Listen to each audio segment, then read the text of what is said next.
महाराष्ट्राचा अभिमान, महाराष्ट्र दिन.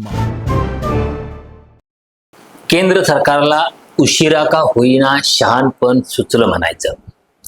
लडाखमधले प्रसिद्ध पर्यावरण प्रेमी आणि सामाजिक कार्यकर्ते सोनम वांगचुक यांना राष्ट्रीय सुरक्षा कायद्याअंतर्गत म्हणजे NSA अंतर्गत केलेल्या अटकेचा आदेश सरकारनं रद्द केलाय. लडाखमध्ये शांतता, स्थैर्य आणि परस्पर विश्वासाचं वातावरण निर्माण करण्यासाठी तसेच सर्व संबंधित घटकांची अर्थपूर्ण संवाद वाढवण्यासाठी हा निर्णय घेण्यात आला असल्याचं गृह मंत्रालयाने म्हटलंय. हे एकूण प्रकरण काय आहे? सोनम वांगचुक यांना अटक का केली होती? त्यांना सोडण्यामागचं सरकारचा हेतू काय असू शकतो किंवा सरकार का घाबरलं? अशा विविध मुद्द्यांची चर्चा आपण या व्हिडिओच्या माध्यमातून करणार आहोत. नमस्कार, मी विजय चोरमारे. आपण पाहताय महाराष्ट्र दिनमान. मित्र हो, 3 इडियट्स चित्रपटातला फुंगशुक वांगडू आठवतोय का?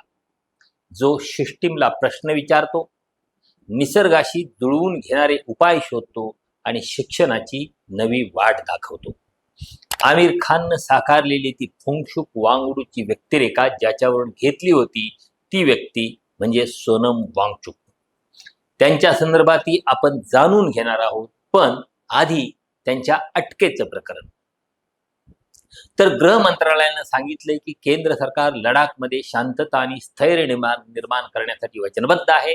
सर्व संबंधित घटकांची रचनात्मक आणि सकारात्मक संवाद होण्यासाठी वातावरण तयार करणं हे सरकारचं उद्दिष्ट आहे.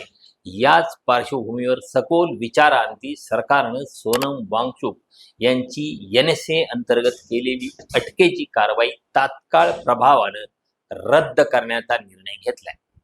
वांगचुक यांना अटक का करण्यात आली होती हे आपण आधी समजून घेऊया.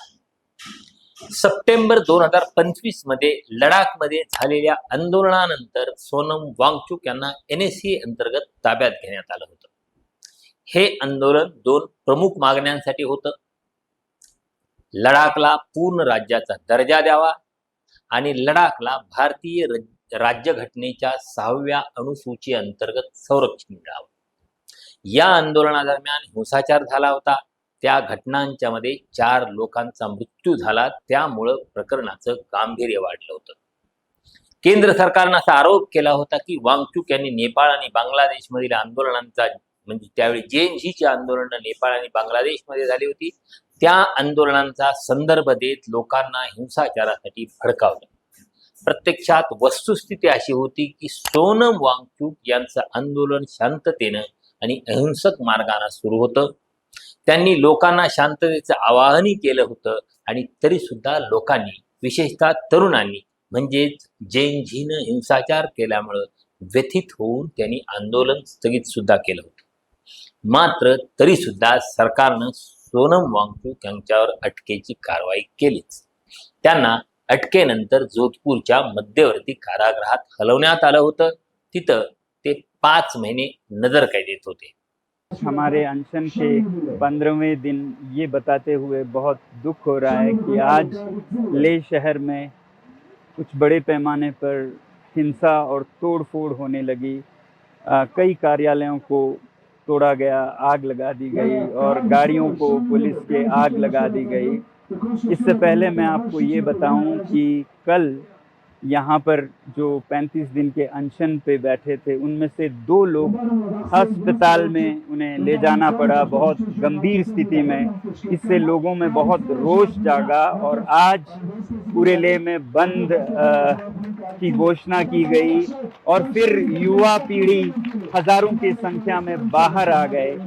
कुछ लोग सोचते हैं कि ये हमारे समर्थक थे. मैं कहूँगा हमारे समर्थक से ज़्यादा, हालांकि समर्थक पूरा लद्दाख है इस मुद्दे पर लद्दाख के, मगर ये युवा पीढ़ी का बड़ास था, एक तरह का जेन ज़ी रेवोल्यूशन जो कि उनको सड़कों पे लाया. मैं अपील करता हूँ लद्दाख के युवा पीढ़ी से कि वो जो भी हो इस रास्ते पर न चलें, हिंसा के रास्ते पर. ये मेरे 5 साल के कोशिशों को नाकाम कर देता है. अगर हम इतने सालों से अनशन कर रहे हैं, शांति से पदयात्रा कर रहे हैं और फिर अंत में अगर हिंसा कर बैठे तो ये हमारा रास्ता नहीं है। दरम्यानच्या काळात वांगचुक यांच्या पत्नी गीतांजली अँगमो यांनी सर्वोच्च न्यायालयात याचिका दाखल केली आणि सोनम वांगचुक यांच्या सुटकेची मागणी केली। या याचिकेवरच्या सुनावणीवेळी केंद्र सरकारची भूमिका अत्यंत कठोर राहिली। वांगचुक यांचे आरोग्याबाबतचे दावे अतिशयोक्तीपूर्ण असल्याचं केंद्र सरकारनं न्यायालयात सांगितलं होतं। तुरुंगात त्यांची 24 वेळा वैद्यकीय तपासणी करण्यात आली, त्या तपासणीत ते पूर्णपणे तंदुरुस्त आढळले असं केंद्र सरकारचं म्हणणं होतं। फेब्रुवारी 2026 मध्ये केंद्र सरकारनं आरोग्याच्या कारणावरून त्यांची सुटका करण्यास साफ नकार दिलेला होता। दरम्यान केंद्र सरकारनं तात्काळ प्रभावानं त्यांच्या सुटकेचा आदेश दिलाय। आता त्याच्या 2 दिवस आधी वांगचुक यांनी एक संदेश दिलाय, म्हणजे 12 मार्च 2026 रोजी सोनम वांगचुक यांनी सोशल मीडियावर एक संदेश दिलाय। त्यात त्यांनी म्हटलंय की ते आपल्या आंदोलनापासून आणि निश्चयापासून मागे हटलेले नाहीत, पण पुढील टप्प्यासाठी स्पष्टता, एकता आणि संवाद आवश्यक आहे। त्यांच्या पत्नी गीतांजली अँगमो यांनी स्पष्ट केले की सुटकेनंतर वांगचुक रस्त्यावरचे आंदोलन न करता संवाद आणि चर्चेच्या माध्यमातून लडाखसाठी घटनात्मक संरक्षणाची मागणी पुढे नेतील। गीतांजली यांनी सर्वोच्च न्यायालयात दाखल केलेल्या याचिकेवरची सुनावणी येत्या 17 मार्चला होणार होती, म्हणजे अवघ्या 2-3 दिवसातच होणार होती आणि या विषयावरची ती अखेरची सुनावणी असेल असं सर्वोच्च न्यायालयानं स्पष्ट केलं होतं।